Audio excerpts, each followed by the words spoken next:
इस दुनिया के हर एक कोने में कई तरह के डरावने किस्से मशहूर हैं। हर एक कहानी अपने आप में उस जगह के इतिहास को भी अपने साथ दोहराती है। वैसे आम तौर पे लोगों को इन कहानियों को सुनने में जितनी दिलचस्पी होती है, उससे भी ज्यादा उन्हें इन कहानियों की सच्चाई जानने में ज्यादा तलाश होती है।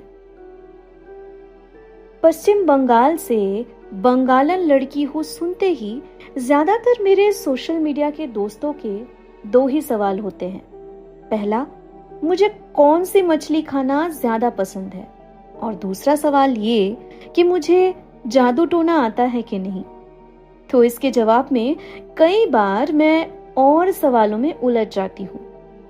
पता नहीं किसने और कब बंगाल के बारे में ये अफवाहें फैलाई हैं, पर एक बात तो मैं भी मानती हूँ कि यहाँ के हर एक कोने में आपको अनगिनत ऐसे कहानियां सुनने को मिल जाएंगी जिन्हें सुनकर आपके रोंगटे खड़े हो जाएंगे।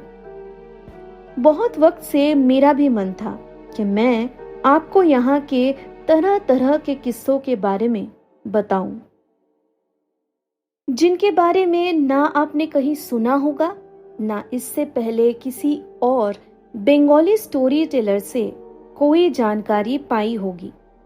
सबसे पहले मैं आपको ये बता दूं कि जैसे विदेशों में हैलोवीन पार्टी मनाया जाता है, ठीक वैसे ही पश्चिम बंगाल में अमावस्या की रात में मनाया जाता है भूत चतुर्दशी। कहा जाता है कि उस रोज सारी भटकती हुई अतृप्त आत्माएं पूरी रात अपनी शक्तियों का सबसे ज्यादा उपयोग किया करते हैं। एक दिलचस्पी की बात यह भी है कि विदेशियों की तरह हमारे यहाँ भी ये मान्यता है कि भूत प्रेत कई प्रकार के होते हैं और वो किसी भी रूप में आपको अपना शिकार बना सकते हैं। इसलिए दिवाली से ठीक एक रोज पहले यहाँ घरों में गिन गिन के 13 दिए जलाए जाते हैं ताकि भूत प्रेत किसी भी घर में प्रवेश न कर पाए। खैर, आज जो कहानी या किस्सा मैं आपको सुनाने वाली हूँ, इसके बारे में मैं इतना ही कहूंगी कि ये मेरे एक खास कॉलेज की सहेली ने अस्पताल के बिस्तर पे बीमारी की हालत में मुझसे कही थी। उस पे यकीन न करना मेरे बस की नहीं थी। बाकी ये अब आप पे है कि आप उसकी मुंह जुबानी पे भरोसा करोगे या नहीं। तमंका घोषाल एजुकेशन डिपार्टमेंट की होनहार स्टूडेंट होने के बावजूद बाकियों से बहुत ज्यादा अलग थी। अलग इसलिए क्योंकि स्कूल टाइम से मैंने हर एक टॉपर को इंट्रोवर्ट टाइप होते हुए देखी थी। ये सिर्फ मेरा नहीं, बाकियों का भी कहना था कि उस पे किसी के डांट या मना करने का कोई असर नहीं होता था। मैं खुद इंग्लिश लिटरेचर की स्टूडेंट थी, पर मेरे और उसके बीच में एक कॉमन सब्जेक्ट थी, एजुकेशन। इसलिए कभी कभी इकट्ठा हम सब बैठ के आपस में नोट शेयर किया करते थे। मेरी माँ ने एक दिन कॉलेज में कॉल करके मुझे कहा कि मैं उसे आते हुए अपने साथ ले आऊं। उन्होंने आज स्पेशल कुछ बनाया है खाने में। मुझसे तमंका के बारे में सुनकर माँ भी उनसे मिलना चाहती थी। माँ के कहने पर मैं उसे अपने साथ उस रोज घर ले आई। बातों बातों में उसने पहली बार मेरे परिवार के सामने कुछ ऐसी बातें बताई जो चौंकाने वाली थी। दरअसल मैंने उससे यूं ही पूछ लिया था कि आखिरकार वो घर वापस जाने के लिए इतनी उतावली क्यों हो रही है। ज्यादा से ज्यादा उसे 1 घंटा लगता वहां पहुंचने में। शाम के अंदर अंदर वो आराम से वहां पहुंच सकती थी। जवाब में उसने तिरछी निगाहों से मुझे देख के एक मुस्कुराहट के साथ बोली, ये बात मेरे घर वालों को और गांव वालों को कोई समझाए तो मानूं। हर रोज सुबह शाम बस डर के माहौल में रहती हूँ, मानो सारे अंधविश्वासी लोगों के बीच में रह रही। कभी कभी घुटन सी महसूस होती है, काश कि मैं उन सब से दूर कहीं जाकर रह पाती। मैं ये सुनकर कुछ और सवाल पूछने ही वाली थी, पर मेरी माँ ने इशारों से मुझे मना कर दिया। शायद वो नहीं चाहती थी कि मैं उससे और परेशान करूं। उस रोज सच में घर के लिए निकलते हुए उसे काफी देरी हो गई थी। मेरी माँ का कहना था कि वो हमारे घर रुक जाए, पर वो किसी की नहीं सुनी और अंधाधुंध निकल पड़ी। रात के 10 बज चुके थे कि तभी उसका मैसेज आया कि वो बस से उतर चुकी है और घर की तरफ पैदल निकल पड़ी है। बस और 15 मिनट या 20 मिनट उसके अंदर ही वो घर पहुंच जाएगी। सो अब मुझे चिंता करने की कोई जरूरत नहीं है। कल कॉलेज में उससे मेरी मुलाकात होगी। उस रोज मुझे बहुत नींद आने की वजह से मैं उसके मैसेज के तुरंत बाद ही निश्चिंत होकर सो गई। अगली सुबह उठ के जब मैंने मोबाइल पे उसका कोई मैसेज नहीं देखा तो डायरेक्टली उसे कॉल कर लिया, पर उसका फोन स्विच्ड ऑफ बताया जा रहा था। इस बात को सुनकर मैं थोड़े सोच में डूब गई थी, पर फिर मैंने अपने आप को ये कह के दिलासा दिया कि हो सकता है वो फोन चार्जिंग पे लगाई है, कॉलेज में ही मिल लेंगे। पर मुझे क्या पता था कि मैं कॉलेज जाकर जो सुनूंगी उसके बाद मैं अपने कानों पे भरोसा नहीं कर पाऊंगी। तमंका की पड़ोसी थी मौमिता, जिससे उसकी बिल्कुल नहीं बनती थी, क्योंकि उसका परिवार काफी पिछड़ी सोच रखता था। कॉलेज में दोनों मेरी सहेलियां थी, पर उन दोनों को एक दूसरे से नजरें मिलाना भी नापसंद था। उसी मौमिता ने मेरे क्लासरूम में कदम रखते ही मुझसे हांफते हुए आकर कहा, तू कहाँ थी अब तक?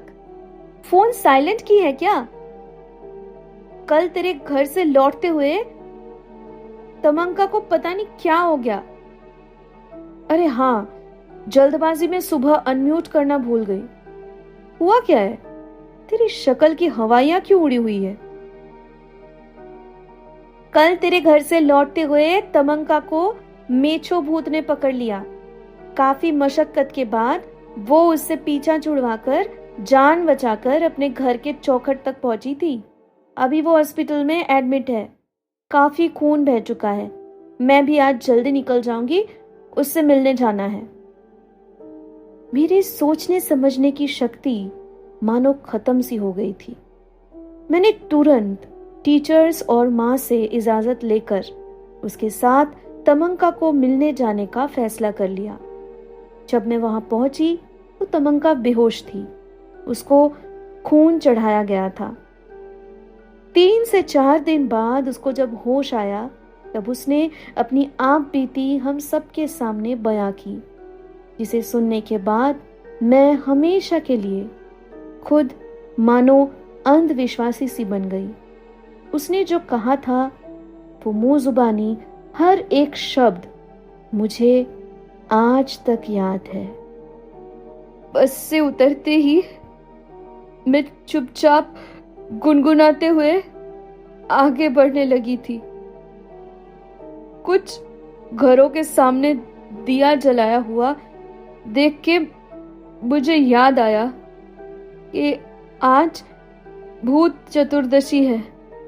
मैं समझ गई थी कि मुझे आज बहुत डांट पड़ने वाली है। ऐसी भयानक रात में कोई आंगन में शाम के बाद नहीं निकलता, और वहां मैं सुनसान सड़क से रात के 10 बजे घर के लिए निकली हूं। उनकी सोच पे हंसी आई मुझे। जो भी है मैं संभाल लूंगी, ज्यादा से ज्यादा क्या ही हो जाएगा। और उनको खुश करने के लिए मैं एक सरप्राइज भी तो लाई थी।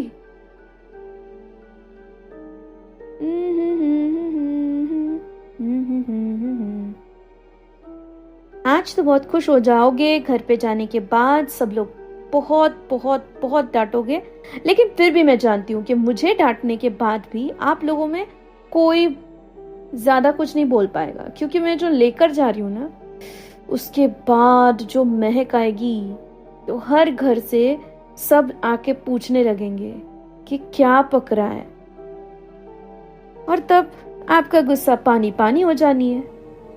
जो तुम्हारे पास है मुझे दे जाओ ना। मैंने कई रोज से कुछ नहीं खाया है। मैंने ऐसी डरावनी आवाज इससे पहले कभी नहीं सुनी थी। मेरे पीछे शायद कोई थी जो मुझसे वो बातें कह रही थी, पर मेरी हिम्मत नहीं हो रही थी कि मैं पीछे मुड़कर उनका सामना करूं। इसी बीच उसी अंदाज में दोबारा मेरे कानों में कुछ अल्फाज गूंजी। क्या रे, तुझे कह रही हूँ, ज्यादा कुछ तो नहीं मांगी, मेरे हक का है ये। सीधी तरीके से नहीं देगी तो मुझे तुझसे छीन के ले जाना पड़ेगा, और उसमें मुझे ज्यादा देरी नहीं होगी। इस मछली की खुशबू मुझे मदहोश कर रही है। मैं और नहीं सह सकती। तो चुप क्यों है? ये मछली मुझे अभी के अभी देगी कि नहीं? ठीक है, तो अब देख। ये सुनकर मैं उससे पूछने वाली थी कि आखिर वो है कौन, पर पीछे मुड़कर देखी तो वहां कोई नहीं थी। वहम था सोचकर मैं दोबारा सामने की तरफ मुड़ी तो अंधेरे में एक जानवर या कुत्ते जैसा कुछ मुझे अपने आगे नजर आया।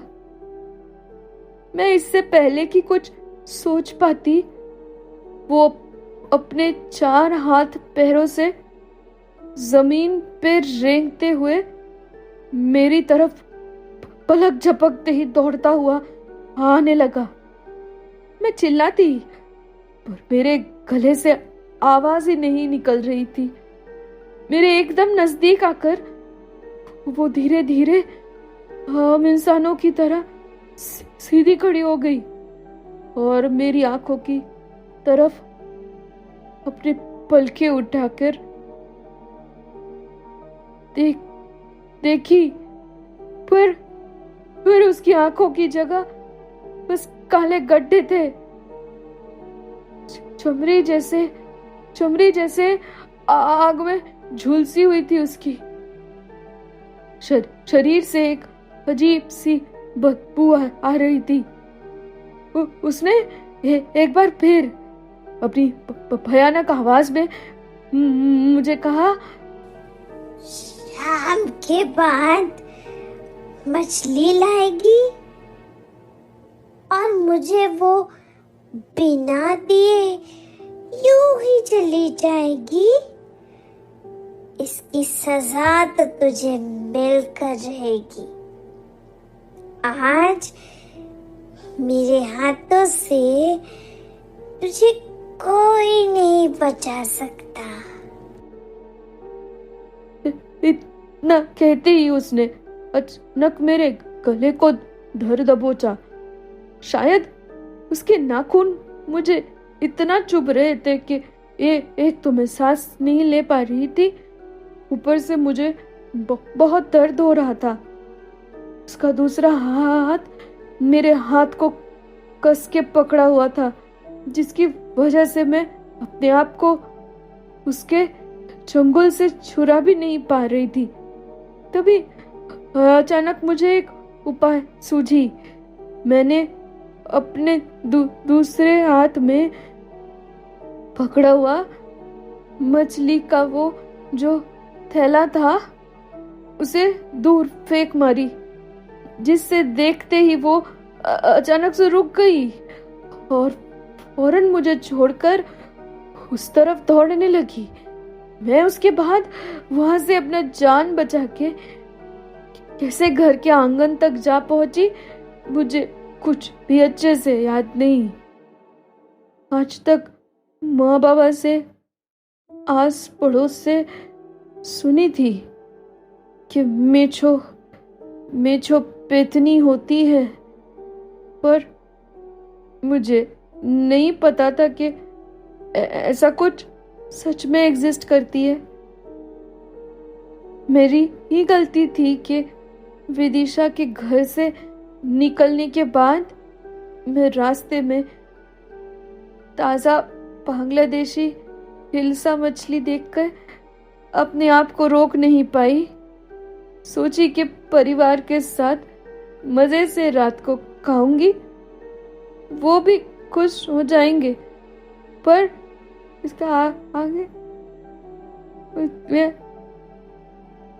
इसके आगे तमंका काफी कुछ बड़बड़ाए जा रही थी, जिस पे मेरा इतना ध्यान नहीं गया। पर इतना उस दिन मुझे भरोसा हो गया था कि बंगाल के भूत प्रेत की अनगिनत किस्सों में से कईयों में सच्चाई छुपी हुई होती है।